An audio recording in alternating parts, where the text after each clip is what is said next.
അതും കൊടുത്തുകൂടായിരുന്നോ? നിന്റെ അച്ഛൻ തന്ന പൈസ എന്റെ പോക്കറ്റിലില്ല. നീ ആ കൊച്ചിനെ വെയിൽ ഒളിപ്പിച്ച് കറപ്പിക്കില്ലേ? അമ്മേ, നീ മുകുന്ദേട്ടന് ചേച്ചി വരുന്നു.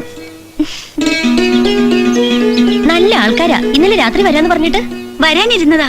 മൂപ്പര് അടിച്ച് ഫിറ്റായിപ്പോയി. ഫിറ്റായതൊന്നല്ല, ഓഫായതായിരിക്കും.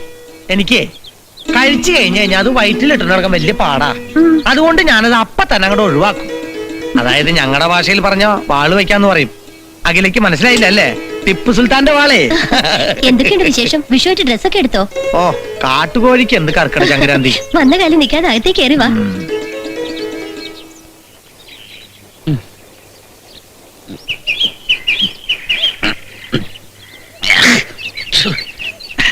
മിലിറ്ററിയാ?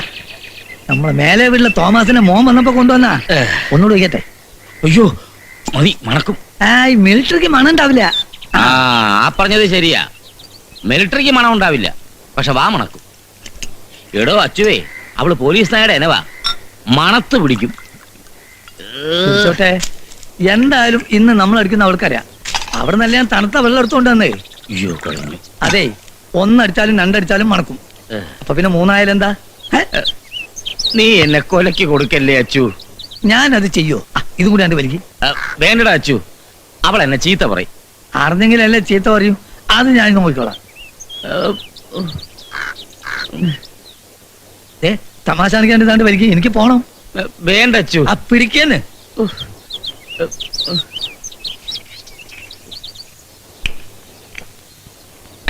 ഇനി വായം തുറക്ക്. എന്തിനാ തുറക്കേന്ന്? അയ്യോ വേണ്ട വേണ്ട വേണ്ട, മിക്സ് ഒക്കെ ഞാൻ തന്നെ പ്രതിക്കോളാം.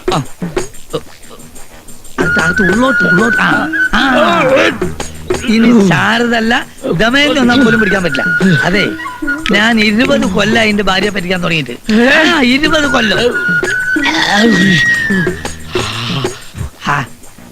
ഒരു കുഴപ്പമില്ലാന്ന്, ചെറിയൊരു നീറ്റലുണ്ടാവും. അത് പ്രശ്നമാക്കണ്ട. എന്നാ പിന്നെ അലയം വിട്ടോ, നമുക്ക് പിന്നെ കാണാം.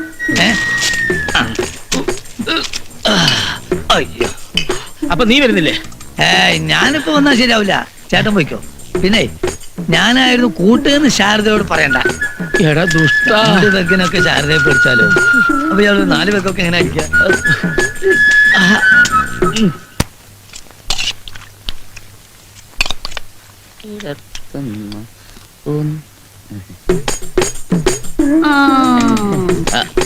ഇന്നെന്താണ് വല്ലാത്തൊരു നോട്ടം? അല്ല, ഈ വിയർക്കണ കണ്ടപ്പോ ഒന്ന് നോക്കിയതാ. അടിച്ചു അല്ലേ? ഏയ്, ഞാൻ അടിച്ചില്ല. വെറുതെ അച്ചുവായിട്ടൊന്ന് വർത്തമാനം പറഞ്ഞു. ദേ കള്ളം പറയരുത്. തണുത്ത വെള്ളം ചോദിച്ചപ്പോഴേ എനിക്ക് സംശയം ഉണ്ടായിരുന്നു. ഒന്ന് കഴിച്ചു കരുതി ഞാൻ ഒന്നും പറയില്ല. പക്ഷെ നുണ പറയരുത്. അടിച്ചു ഒന്ന്. ദേ വീണ്ടും കള്ളം പറഞ്ഞു. അത് പിന്നെ അച്ചു നിർബന്ധിച്ചപ്പോ. ഇനി ഇങ്ങോട്ട് വരട്ടെ, ഞാൻ 4 വർത്താനം പറയുന്നുണ്ട്. അയ്യോ ഒന്നും പറയല്ലേടോ, ഇന്ന് വിഷു അല്ലേ. കുട്ടികൾ കഴിച്ചു കഴിഞ്ഞെങ്കിൽ നീ ചോറെടുത്ത് നോക്ക്. വല്ലാത്ത വിശപ്പ്. ഇന്ന് നമുക്കൊന്നും ചിരിക്കാം.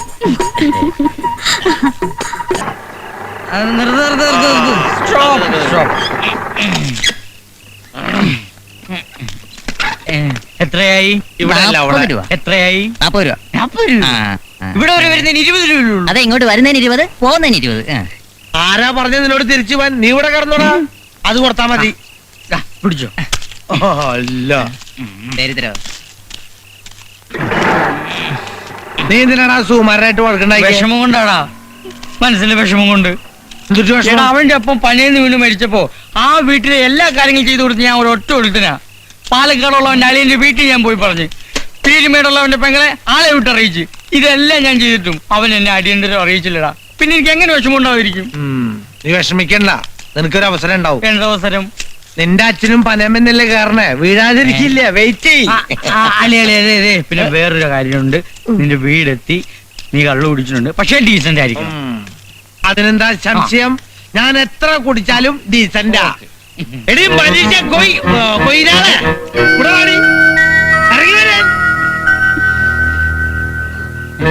പിട്ടക്കാരി ഇറങ്ങി മാറി.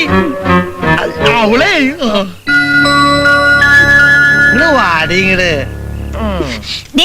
വെളിയിൽ കിടന്ന് വിളിച്ചു പോണ്ട, അകത്ത് കയറിയിരിക്കും. ആൾക്കാർ കേൾക്കും. കേക്കത്തില്ല എന്റെ സങ്കടം. അകത്ത് കയറി മധുമതി ആഘോഷിക്കാൻ വന്നവനല്ല ഞാൻ. നീ എന്റെ കെട്ടിയോളല്ലേ? ആണെങ്കിലേ പറഞ്ഞ സ്ത്രീധനം തരുമായിരുന്നു. എവിടെ തരാൻ? നല്ലൊരു ദിവസമായിട്ട് വെറുതെ. ആഹാ, കണ്ണും കൈയും കാലും കാട്ടി നീ എന്നെ സൗന്ദര്യത്തെ ലൈൻ കമ്പി പോലെ വളച്ചെടുക്കണേ. നേരം വെളുക്കുന്നതിന് മുമ്പ് ഞാൻ ഒരു പരിഹാരം ഉണ്ടാക്കി തരാം. അത് മതി. ഈ സാധനത്തിന് ഇവിടുന്ന് കൊണ്ടുപോയാ മതി. നിനക്ക് എന്റെ വക 2 കുട്ടികളും ഫ്രീയാ. ആരും തരുടോ ഇങ്ങനെയൊക്കെ? നിക്ക്. ആ. ദേ, നിങ്ങൾ അങ്ങോട്ടൊന്ന് ചെന്നേ. ഞാൻ ചെന്നാലൊന്നും ആ ബഹളം തീരില്ല. അത് തീരണമെന്നുണ്ടെങ്കിലേ അവൻ കുടിച്ച വെള്ളം തലേന്ന് ഇറങ്ങണം. നീ വാഴടയ്ക്ക്. തലവിധി.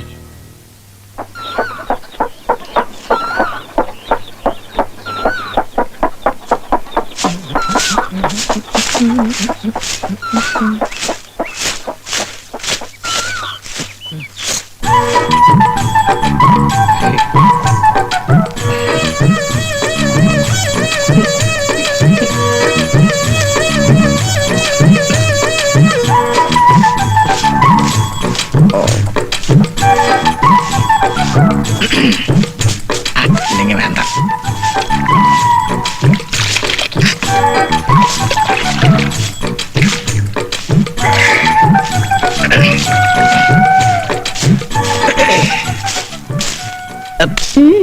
തൊണ്ടയിൽ ഒരു കിച്ച് കിച്ച്. പോണ്ടേ നമുക്ക്? സ്ത്രീധനം വാങ്ങുന്നില്ലേ? ഭയങ്കര ചൂട്. ആ, ഇന്നലെ രാത്രി അങ്ങനെയല്ലല്ലോ പറഞ്ഞത്. ഞാനൊന്നും പറഞ്ഞില്ലേ. പിന്നെ നിങ്ങൾ ഇന്നലെ എന്തൊക്കെയാ വിളിച്ചു കൂവിയത്? എന്നെ നാണം കെടുത്താൻ തന്നെ തീരുമാനിച്ചു അല്ലേ? അതൊക്കെ പോട്ടെ, നമുക്ക് പോവാം. ഞാൻ ഒരാഴ്ച കഴിഞ്ഞേ വരുന്നുള്ളൂ. മതി, അതൊക്കെ വന്നാ മതി. പക്ഷെ ഇപ്പൊ എന്റെ മോളെ വീടിന്റെ താക്കോൽ ഇങ്ങതാ. എന്താ മൂന്നേട്ടാ, രാവിലെ തന്നെ രണ്ടാളും കൂടി? ഏയ്, പെട്ടെന്നൊരു യുദ്ധം വന്നാ നമ്മൾ എന്താ ചെയ്യാന്ന് ഭാര്യയോട് ചോദിക്കായിരുന്നു. ഇന്നലെ രാത്രി ഉണ്ടായ യുദ്ധമാണെങ്കിൽ കുഴപ്പമില്ല. ഞാൻ അങ്ങനെ ഒരു കുഴപ്പക്കാരനല്ല. പിന്നെ മനുഷ്യന്റെ ഫീലിംഗ് അത് ചിലപ്പോ മറ്റവനെ കൊണ്ട് നിർത്താനാവും. അപ്പൊ ഇത്തിരി അടിക്കും. എന്നാ മുകുന്ദേട്ടൻ ഇപ്പൊ പോവണ്ട, 2 ദിവസം കഴിഞ്ഞു പോയാ മതി. ഞാനൊന്ന് റെഡി ആവട്ടെ. അതെ, നിങ്ങൾ വേണമെങ്കിൽ പൊയ്ക്കോ, താക്കോല് തരാം. വേണ്ട, ഞാൻ പോണില്ല. നിന്നെ എനിക്ക് നന്നായിട്ട് അറിയാം. പശു വാല് പൊക്കണതും കാള വാല് പൊക്കണതും എന്തിനാന്ന് ഈ മുകുന്ദന് നന്നായിട്ട് അറിയാം. ആ കളി എന്നോട് വേണ്ടേ. ഇവിടെ ഒറ്റയ്ക്ക് നിന്നാലേ വേറെ ആള് വന്ന് നിന്നെ പീസ് കെട്ടും. ആട്ടെ, നിന്റെ അച്ഛൻ പോയോ? ഇല്ല. എന്തേ? ഒന്നുമില്ല. എന്തായാലും എന്നെപ്പ കാണണ്ട. അയ്യോ, എന്റെ അമ്മേ.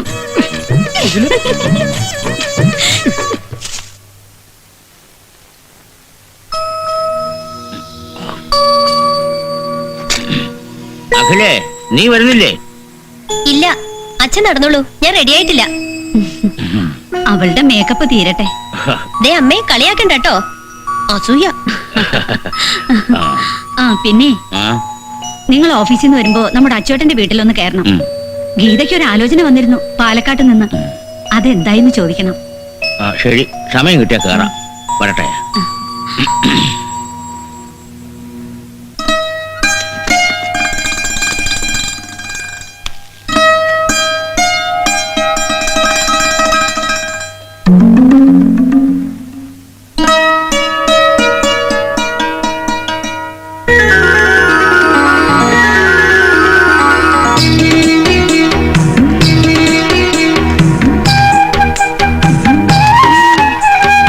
വിഷ്ണുട്ടാ, ഞാൻ വൈകിയോ?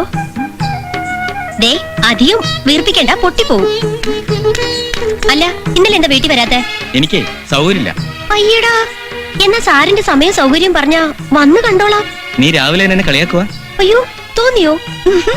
ദേ, നീ എന്നെ അധികം പഠിപ്പിക്കല്ലേ. ഇല്ല, പഠിപ്പിക്കുന്നില്ല. വന്ന് വണ്ടി കയറ്.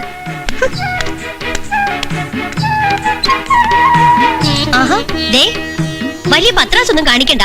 ഞാനും ഒരു വണ്ടി മേടിക്കും. അത് ഇതുപോലെ ആട്ടോ എന്നായിരിക്കില്ല, കാറ് മേടിക്കും. എന്നിട്ട് വിഷ്ണുവേട്ടനെ അതിലിരുത്തി ഒരു പറപ്പിക്കലുണ്ട്.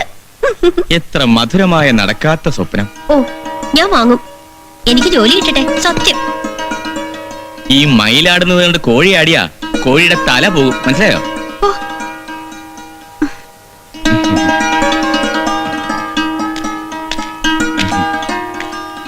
ഞാൻ വെറുതെ പറഞ്ഞതാടി എന്റെ കമ്പ്യൂട്ടർ പെണ്ണെ. ഞാൻ ഇനി മിണ്ടില്ല. ആ, ഇപ്പൊ വാദി പ്രതിയായോ? വാ പോകാം, വണ്ടി കയറി.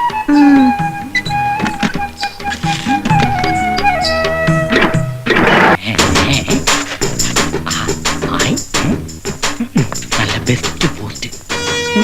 കൊടുത്ത് നോക്കിയാലോ? ദൈവമേ, എന്റെ ഫ്യൂസ് അടിച്ച് കളയല്ലേ.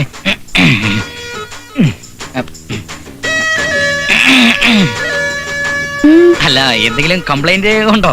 എന്ത് അല്ല, കംപ്ലൈന്റ്? ഈ ഫ്യൂസ് കംപ്ലൈന്റോ കണക്ഷൻ കംപ്ലൈന്റോ അങ്ങനെ എന്തെങ്കിലും? ഒന്നുമില്ല. അന്ന് ഞാൻ മറ്റെന്തെങ്കിലും സഹായം ചെയ്യാം. ഓ, അതൊക്കെ ബുദ്ധിമുട്ടാവൂലേ? എന്ത് ബുദ്ധിമുട്ട്. ഞാനൊരു ലൈൻമാൻ ആണെങ്കിലും കുട്ടിക്ക് വേണ്ടി ഒരു പോസ്റ്റ്മാൻ ആവാനും ഒരു വാച്ച്മാൻ ആവാനും എനിക്ക് മടിയില്ല. അത്രയ്ക്ക് ജെന്റിൽമാൻ ആണ് ഞാൻ. ഈ നാട്ടിൽ ഏത് ലൈൻ പൊട്ടിപ്പോയാലും അത് കൂട്ടിക്കൊടുക്കുന്നത് ഈ ഞാനാണ്. എനിക്ക് സ്വന്തമായിട്ട് ഒരു ലൈൻ ഉണ്ടോന്ന് ചോദിച്ചാൽ ഇല്ല. കുട്ടിക്ക് ലൈൻ വല്ലതും വേണോ? വേണമെങ്കിൽ ഇപ്പൊ വേണ്ട. ആവശ്യം വരുമ്പോൾ ഇലക്ട്രിസിറ്റി ബോർഡിൽ പോയി ഞാൻ പറഞ്ഞോളാം. ഞാനൊരു തമാശ പറഞ്ഞതല്ലേ. അതിന് കുട്ടി എന്തിനാ ഇങ്ങനെ ഷോർട്ട് ആവുന്നത്? കുട്ടി, സ്ത്രീ പുരുഷ ബന്ധം എന്ന് പറഞ്ഞാൽ ഫേസും ന്യൂട്രും പോലെ. പുരുഷൻ ഫേസ്, സ്ത്രീ ന്യൂട്രൽ. അതാണ് പ്രകൃതി. ഇവിടെ ഞാൻ ഫേസും കുട്ടി ന്യൂട്രും. ഫേസും ന്യൂട്രും ചേർന്നാൽ ഒരു ബൾബ് കത്തും. ഇവിടെ നമ്മൾ രണ്ടുപേരും ചേർന്നാൽ നല്ലൊരു ജീവിതം ഉണ്ടാവും. കുട്ടി എന്ത് പറയുന്നു? ഞാൻ പറയാടാ. അല്ല, ന്യൂട്രൽ ഫേസ് ലൈൻ കൊടുക്കാൻ വേണ്ടി. അല്ല, ഫേസ് ന്യൂട്രൽ നീ കുറെ നാളായിട്ട് ലൈൻ കൊടുക്കാൻ കിടന്ന് കറങ്ങാണെന്ന് എനിക്കറിയാം. അടിച്ചേരെ